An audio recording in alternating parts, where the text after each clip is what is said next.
2022년 3월 4일 금요일 천안광성교회 새벽기도에 시작하겠습니다. 사도신경으로 우리의 신앙을 고백하겠습니다. 나는 전능하신 아버지 하나님 천지의 창조주를 믿습니다. 나는 그의 유일하신 아들 우리 주 예수 그리스도를 믿습니다. 그는 성령으로 잉태되어 동정녀 마리아에게서 나시고 본디오 빌라도에게 고난을 받아 십자가에 못 박혀 죽으시고 장사된 지 사흘 만에 죽은 자 가운데서 다시 살아나셨으며 하늘에 오르시어 전능하신 아버지 하나님 우편에 앉아 계시다가 거기로부터 살아있는 자와 죽은 자를 심판하러 오십니다. 나는 성령을 믿으며 거룩한 공교회와 성도의 교제와 죄를 용서받는 것과 몸의 부활과 영생을 믿습니다. 아멘. 찬송가 294장입니다.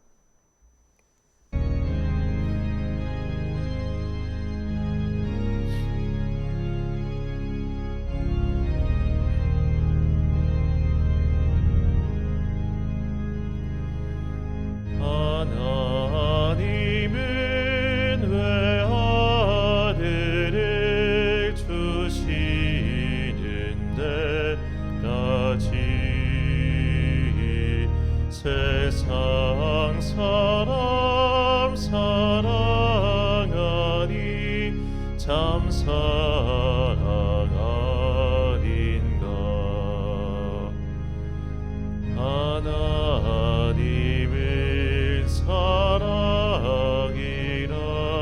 죄 중에 빠졌던 우리까지 사랑하니 참 사랑 아닌가. 하나님을 배반하고 멀리 떠난 우리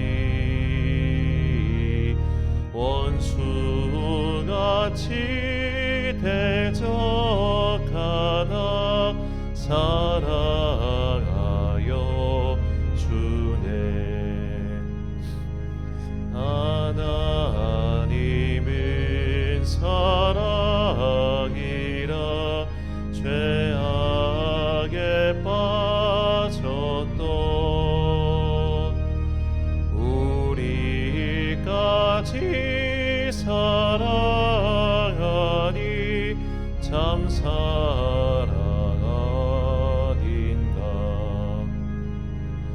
세상 죄를 사시려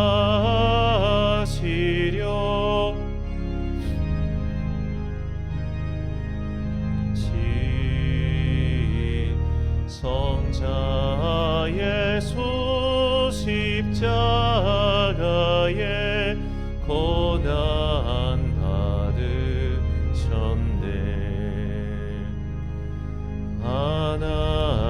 하나님을 사랑이라 죄악에 빠졌던 우리까지 사랑하니 참 사랑 아닌가. 이 사랑에 감사하여 곧 주께 나오라. 고난 영혼 주께 맡겨 구원을 얻으라.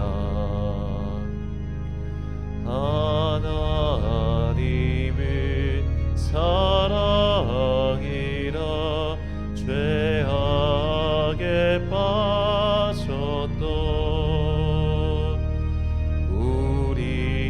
우리까지 사랑하니 참 사랑 아닌가.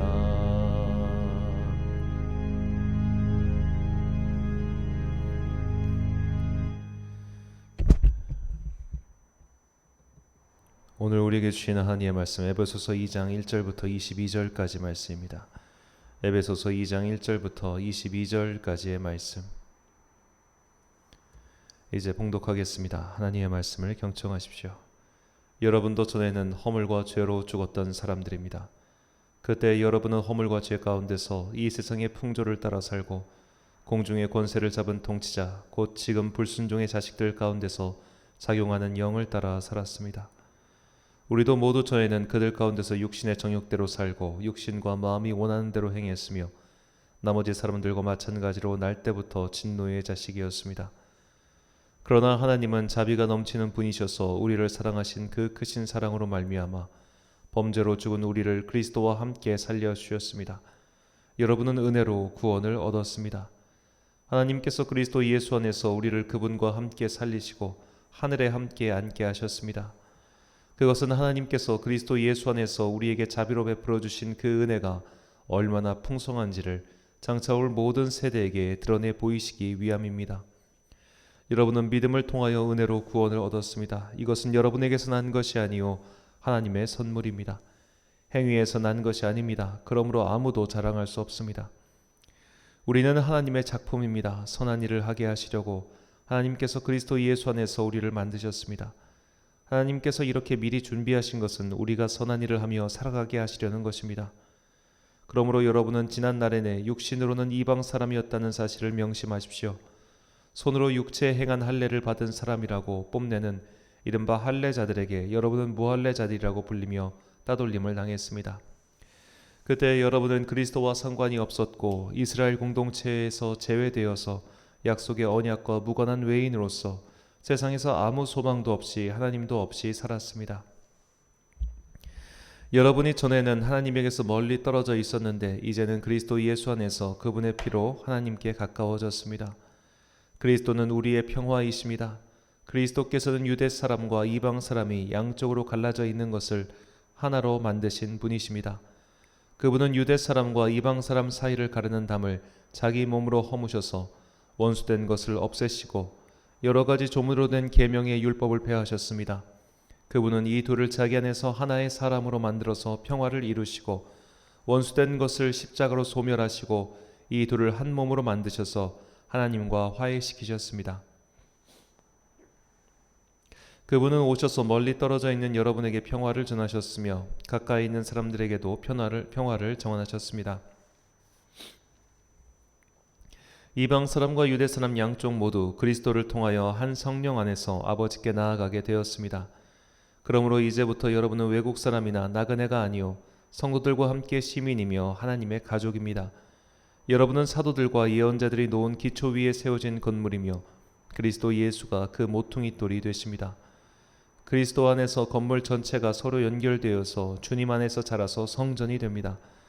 그리스도 안에서 여러분도 함께 세워져서 하나님의 성령으로 거하실 처소가 됩니다. 아멘.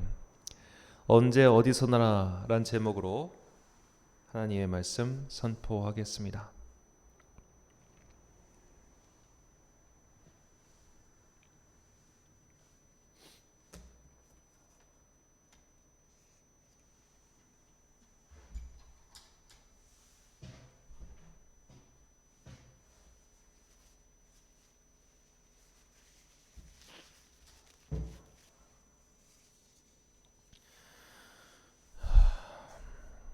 죄송합니다. 프랑스 파리에 가면은 이 뽕네프라고 하는 다리가 있습니다. 이 파리 중심을 흐르는 세느강을 가로지르는 이제 파리에서 가장 오래된 다리죠. 그 다리 이제 건너편 그리고 좌우측에 보면 어떤 철조망 같은 것이 있는데 거기에 그렇게 연인들이 찾아와서 자물쇠를 걸어놓곤 합니다. 이 파리가 세계적인 관광지가 되고 이 뽕네프의 연인이란 그 영화가 또 성공을 거두면서 이 세계 곳곳에서 연인들이 찾아와 그곳에 자물쇠를 달면서 이렇게 서로의 사랑을 이렇게 영원하게 하자 그런 의미로서 이걸 다는 것 같습니다. 이제는 옆에 다리에다가 자물쇠를 달고 있다고 하네요. 그래서 어째서 연인들은 굳이 이곳까지 찾아와서 이렇게 달지 말라는 짓을 해가면서까지 이렇게 이름을 적어서 열쇠로 자물쇠로 이름을 걸어놓는 것일까요? 이런 질문에 대해서 한 소설가가 이런 답을 했습니다.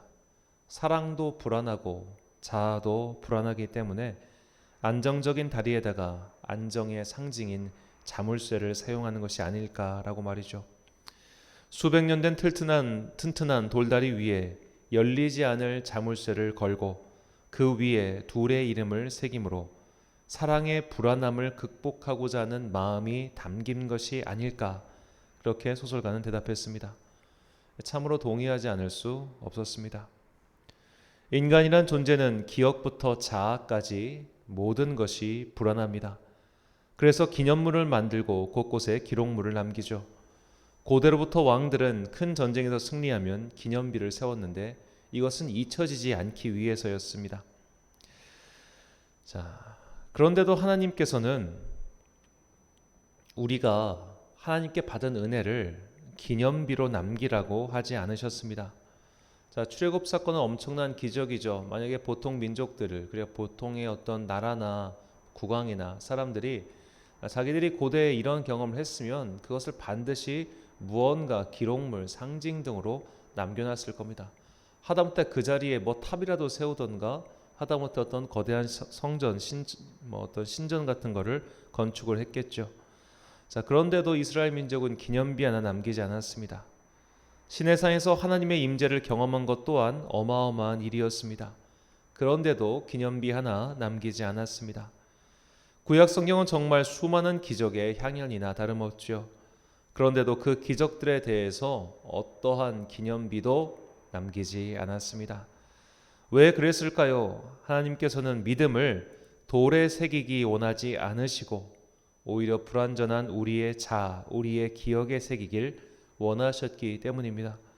이를 뒷받침하는 사례가 여호수아에 나온 요단강을 건넌 후 이 사건에서 등장합니다. 여호수아 4장 5절부터 7절까지 말씀입니다. 그들에게 이르되 요단 가운데로 들어가 너희 하나님 여호와의 궤 앞으로 가서 이스라엘 자손의 지파 수대로 각기 돌 한 개씩 가져다가 어깨에 매라. 이것이 너희 중에 표징이 되리라. 후일에 너희의 자손들이 물어 이르되 이 돌들은 무슨 뜻이냐 하거는 그들에게 이르기를 요단물이 여호와의 언약궤 앞에서 끊어졌나니 곧 언약궤가 요단을 건널 때 요단물이 끊어졌으므로 이 돌들이 이스라엘 자손에게 영원히 기념이 되리라 하라 아니라. 아멘. 자, 사람이 어깨 위로 들 수 있는 돌은 아무리 커도 사람 머리 그 이상 크기는 힘들겠죠. 그러니까 돌이 이렇게 크면은 어떻게 어깨 메고 들 수 있겠습니까? 기껏해 한 요 정도 되는 돌이겠죠. 자, 이 정도 되는 돌을 12돌을 쌓았습니다. 자, 이 정도 되는 돌 12돌을 쌓아봤자 이게 깎지 않았으니까 그냥 돌 무더기겠죠. 아마 성인 남자의 허리 높이에 되지 않은 그냥 돌 무더기일 겁니다. 세월이 지나면 아무도 기억 못하고 아무도 알아들을 수 없는 그 돌 무더기가 어떻게 표징이 될 수 있을까요? 사람들이 그것을 기억하고 있다가 그것을 다시 다음 세대에 전할 때 이것 자체가 표징이 아니라 그것이 우리의 성도들의 기억 속에서 표징이 되는 겁니다. 그러니까 그 어깨에 메었던 돌, 요단강 가운데서 가지고 온 돌이 신령에서 표징이 아니라 사람들의 기억 속에서 은혜를 되새길 때 비로소 그것이 표징이 된다는 것이죠. 즉 하나님께서는 사람의 기억과 기억, 믿음의 전승을 통해 이것이 기념이 되게 하셨습니다. 이것이 신앙의 신비이면서 또한 역설이죠. 그리스도 신앙은 가장 먼저 인간의 죄성을 강조합니다. 하나님께서 은혜로 너희들을 만드시고 살 수 있게 해주셨지만 처음부터 인간은 하나님을 배신했고 계속해서 하나님을 등지고 살았다고 폭로하는 것이 사실 구약 성경에 나온 역사서들의 이야기죠. 이 정도로 잘 잊어버리는 불완전한 인간이라면 뽕네프 다리 위에 자물쇠를 거는 연인들보다 확실하고 잊혀지지 않을 것들에다가 은혜를 새겨둬야 되지 않겠습니까? 신앙의 기념비를 크게 세우고 사건이 일어날 때마다 기념으로 건물을 건축하고 온갖 조형물과 회화 등으로 하나님께서 일하신 사건들을 기록해 두어야 하지 않겠냐 이 말입니다. 지금까지 전해지는 고대의 벽화들처럼 수많은 기념비들처럼 파라오의 피라미드처럼 인간의 불완전한 기억과 자아가 아닌 굳세고 단단한 것들에다가 기록하고 기념해야 되지 않겠습니까? 고대의 벽화들을 보십시오. 사냥하는 것도 기록해 놓잖아요. 그런 것들처럼 그 봐왔던 은혜들을 그 수많은 동굴들에 그 유다광야에 가면 동굴이 얼마나 많아요. 그런 데다가 다 좀 기록해 놓고 좀 큰 건물도 만들어 놓고 아라비아 반도 어디든 간에 거기다가 우리가 홍해를 이렇게 건넜다고 좀 뭐라도 좀 남겨놨으면 좋지 않았겠냐 이 말입니다. 그러나 하나님께서는 이렇게 하라고 하지 않으시고 오히려 불완전하고 불안하고 불완전한 너희의 너희의 기억에다가 받은 은혜를 새겨두라고 말씀하십니다. 하나님의 방식을 알고 있었던 바울도 똑같이 성도들에게 권면합니다. 본문 11절 말씀. 그러므로 생각하라. 너희는 그때 육체로는 이방인이요 손으로 육체에 행한 할례를 받은 무리라 칭하는 자들로부터 할례를 받지 않은 무리라 칭함을 받은 자들이라. 자, 여기서 생각하라라고 번역한 헬라어 무네모뉴오는 기억하다라는 뜻입니다. 바울은 에베소의 교인들에게 너희들이 받은 은혜를 계속 기억하라고 권면하고 있습니다. 이 권면은 오늘날 우리에게도 동일하게 적용되죠. 우리는 받은 은혜를 기억해야 합니다. 항상 그것을 생각해야 합니다. 그런데 인간의 기억이란 참으로 불완전하죠. 우리의 기억은 나에게 유리한 대로 왜곡되기 일쑤입니다. 상대방이 분명히 그때 그 말을 했는데도 우리는 나는 기억이 안 나라고 대답하죠. 정말 기억이 안 나서 사실 그런 겁니다. 그러니까 사람의 대화를 녹음하는 것이 아니겠습니까? 목사들의 이력서 양식을 보면 이 세례 날짜나 목사 안수 날짜를 기록하라고 있는 경우가 종종 있습니다. 받은 은혜의 날을 기념하고 기억하라는 암시적인 요구이죠. 이처럼 무언가에 새겨놓고 무언가에 적어놓고 무언가 기념하는 것을 만들지 않으면 인간은 불안정한 존재이기 때문에 쉽게 잊어버리고 또는 왜곡한다는 뜻입니다. 그런데도 하나님께서는 이런 불완전함을 보완할 수 있는 어떤 물건이나 기록물에 의존하지 않고 그저 기억하라고 말씀하실 뿐입니다. 그러니까 다시 반복해서 말씀드리면 우리가 자아가 불안하고 기억이 불완전하다면 하나님께서 응당 너희는 받은 은혜를 어디다가 기록해놔. 받은 은혜를 기념하기 위해서 뭘 만들어. 이렇게 하실 것 같은데 그런 말 안 하시고 그저 너희가 기억하라, 생각하라고 말씀하신다는 거죠. 왜 그러실까요? 우리는 하나님의 속성과 인간의 속성을 대비해서 생각해 봐야 합니다. 자, 여러분, 기독교 교리에는 성지가 없습니다. 성경은 신의 산을 성지라고 말하지 않습니다. 예루살렘도 성지라고 말하지 않습니다. 하지만 이슬람교 같은 곳은 성지가 메카라고, 이게 분명히 메카 메디나를 성지로 분명히 선포하고 있죠. 유대교 또한 예루살렘을 성지처럼 생각하고 있습니다. 만약 예루살렘에 유대인들이 꿈꾸는 제3성전이 들어서면 예루살렘은 전 세계 유대교 신자들의 영원한 성지가 될 것입니다. 그러나 개신교 신학, 특히 종교 개혁자들은 이런 성지의 존재를 한 번도 인정한 적이 없습니다. 로마 가톨릭은 흔히들 3대 성지로 스페인의 산티아고, 이탈리아의 로마, 그리고 이스라엘의 예루살렘을 그런 성지로 선포하고 그곳에 순례를 다녀온 사람들에게는 이 죄를 용서한다는 일종의 그 면벌부를 예전에는 주기도 했었습니다. 물론 지금은 인정하지도 않고 그런 일은 있지도 않지만요. 이것은 그들이 사제 또는 교회에게 죄사함의 권능이 있다는 것을 어떻게 보여주기 위함이었지만 개신교의 신학은 이것을 인정하지 않기에 이런 성지의 존재 또한 인정하지 않습니다. 개신교의 신학이 성지의 존재를 인정하지 않는 것은 하나님께서 로마나 예루살렘에 거하시는 분이 아니라 온 세계에 충만하게 거하시기 때문임을 고백하기 때문이죠. 하나님이 계신 곳은 그 어디나 성지입니다. 그리고 하나님은 어디에나 계시죠. 그러므로 성스러운 것과 속된 것을 구분하는 태도는 사실 기독교 신학이 아닙니다. 모든 곳에 하나님이 거하시기에 모든 곳은 거룩한 장소입니다. 그렇다면 모든 곳을 거룩한 하나님의 임재의 장소로 여기는 성도라면 항상 은혜를 기억하고 그것을 되새겨야 하겠지요. 그런데 그 은혜를 내 마음이 아니라 돌에 기록해 두면 혹은 건물로서 기념해 두면 어떻게 되겠습니까? 그 돌이나 건물을 볼 때는 은혜가 생각나겠지만 그 돌이, 그 건물이 시야에서 사라지면 은혜도 함께 잊혀질 것입니다. 은혜를 특별한 물건이나 장소 등에 기념해 두면 그것을 떠나거나 잊어버리거나 혹은 그 장소에서 멀어지게 되면 또한 은혜도 잊어버려지지 않겠습니까? 이것은 마치 평소에는 아무렇게나 살다가 소위 종교적 성지만 가면 괜스레 거룩하게 행동해야 될 것 같다라고 생각하는 것과 같습니다. 하나님은 우리가 그렇게 특정 장소, 특정 시간에만 거룩한 자로 살기를 원하지 않으시고 항상 우리가 언제 어디서나 거룩한 성도, 거룩한 하나님의 자녀로 살기를 원하십니다. 왜냐하면 하나님께서 그러신 분이기 때문이죠.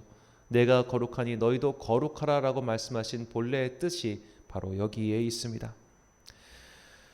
우리는 성지에서만 구별된 성도로서 사는 것이 아니라 언제 어디서나 주의 자녀로 살아야 됩니다. 이것이 특별한 물건이나 기록으로 은혜를 남기라고 하지 않으시고 너희의 불완전한 마음과 기억 속에 은혜를 새겨두라고 하신 주님의 뜻입니다. 잠언 7장 2절과 3절 말씀입니다. 내 계명을 지켜 살며 내 법을 내 눈동자처럼 지키라. 이것을 내 손가락에 매며 이것을 내 마음판에 새기라. 아멘. 우리는 나 자신을 은혜의 기록판으로 만들어야 합니다. 나의 기억과 나의 마음과 나의 존재를 은혜의 기념비로 만들어야 합니다. 언제 어디서나 계신 하나님을 조차 우리 또한 언제 어디서나 은혜를 기억하며 주의 사람으로 살아야 합니다. 이것이 바로 교회의 신비이며 비밀입니다. 자, 교회는 공간에 한정되는 것이 아니라 이렇게 하나님의 은혜를 기억하고 기념하는 사람들, 바로 그들이 교회이며 그들을 통해서 교회가 이루어지는 것이죠. 이것이 교회의 신비입니다. 본문 20절과 22절까지의 말씀입니다. 너희는 사도들과 선지자들의 터 위에 세우심을 입은 자라. 그리스도 예수께서 친히 모퉁이 돌이 되셨느니라. 그의 안에서 건물마다 서로 연결하여 주 안에서 성전이 되어가고 너희도 성령 안에서 하나님이 거하실 처소가 되기 위하여 그리스도 예수 안에서 함께 지어져 가느니라. 아멘. 교회는 기념물이 아닙니다. 교회는 기념비도 아닙니다. 교회는 바로 성도요 사람입니다. 교회는 마치 이동식 장막과 같아서 주님의 사람들이 있는 곳은 그 어디나 교회입니다. 그리고 교회는 언제나 그리스도 예수의 부활과 구원을 찬양하고 기억하고 기념하는 곳입니다. 우리가 믿는 하나님은 성지에 계신 분이 아닙니다. 지성소에 틀어박혀서 그곳에만 임재하시는 분도 아니십니다. 성전을 지은 솔로몬조차 이런 초라한 건물 따위가 주님을 제한할 수 없다고 고백하였습니다. 시간과 공간을 초월하시는 하나님은 온 천지에 가득 계십니다. 그러므로 주님을 믿는 성도들은 언제 어디서나 그리스도인이어야 합니다. 언제 어디서나 은혜를 기억하고 잊지 않기 위하여 우리는 건물이나 기념비를 세우지 않고 각자 영혼의 마음판에 은혜를 새기며 그리고 항상 그것을 꺼내 들고 기억해야 하는 것입니다. 사랑하는 천안 광성교회 성도 여러분, 그리고 이 새벽을 함께 깨우고 계신 귀한 주님의 자녀 여러분, 언제 어디서나 주의 자녀로 살아가십시오. 그러기 위해 내 영혼의 돌판에 은혜를 새겨 두십시오. 항상 기도하면서 그 은혜의 돌파를 꺼내어 되새기십시오. 지금까지 지나온 모든 세월 속에 주의 은혜가 새겨져 있습니다. 주께서는 우리가 언제 어디서나 그것들을 꺼내어 감사와 경배를 드리기 원하십니다. 이것이 주님의 몸된 교회로 부름받은 성도의 자세입니다. 물리적 공간으로 구분된 교회에서만 성도가 아니라 나의 몸을 거룩한 성전으로 여기며 주님의 이름으로 모인 그곳에 하나님께서 계시다는 것을 믿고 언제 어디서나 성도로서 살아야 합니다. 이것이 시간과 공간을 초월하시는 하나님을 믿고 나 또한 언제 어디서든 주님의 자녀로서 은혜를 잊지 않고 살아가리라 다짐하는 성도의 당연한 자세입니다. 순례의 절기 사순절 셋째 날입니다. 언제 어디서나 그리스도인으로서 살기 위해 영혼의 돌판에 은혜를 새기고 그것을 잊지 않기 위해 생각하고 기억하는 성도들이 되시길 주의 이름으로 축원합니다. 기도하겠습니다. 사랑과 은혜가 충만하신 아버지 하나님, 주님께서는 온 세계의 도류 편재에 계십니다. 그 어떤 것도 주님을 묶어둘 수 없습니다. 그래서 주님께서는 마치 영원할 것 같은 돌에다가 기념의 문구를 새기라 하시지 않았습니다. 영원히 입에 오르락 내리락 할 것 같은 거대한 건축물을 지으라 명하지도 않으셨습니다. 오직 우리의 마음에 그 은혜를 영원히 새기고 그것을 잊지 말라 명하신 그 뜻을 깨닫게 하옵소서.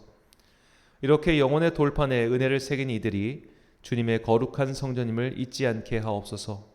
우리는 언제 어디서나 교회라는 것을 깨닫고 내가 살아가는 그곳을 거룩한 성전으로 구별하게 하옵소서. 한 주간의 업무를 마무리하는 금요일입니다. 오늘부터 대통령 선거 사전투표가 시작됩니다. 내가 원하고 바라는 나라가 아니라 주님께서 원하시는 나라가 임할 수 있도록 오직 주의 뜻이 이루어지길 소망하며 기도합니다. 모든 결과를 주님께 의탁하오니 이 혼탁한 시기를 견딜 수 있도록 성도들에게 믿음을 주옵소서. 사순절 순례의 절기를 지나는 모든 성도들에게 한결같은 큰 은혜를 내려 주옵소서. 오늘도 참 좋으신 우리 주님의 은총과 평강이 주의 백성들에게 임하시길 간절히 소망하오며 예수님의 이름으로 기도드립니다. 아멘. 주기도문하심으로 새벽 기도를 마치겠습니다. 하늘에 계신 우리 아버지, 아버지의 이름을 거룩하게 하시며 아버지의 나라가 오게 하시며 아버지의 뜻이 하늘에서와 같이 땅에서도 이루어지게 하소서. 오늘 우리에게 일용할 양식을 주시고 우리가 우리에게 잘못한 사람을 용서하여 준 것 같이 우리 죄를 용서하여 주시고 우리를 시험에 빠지지 않게 하시고 악에서 구하소서. 나라와 권능과 영광이 영원히 아버지의 것입니다. 아멘.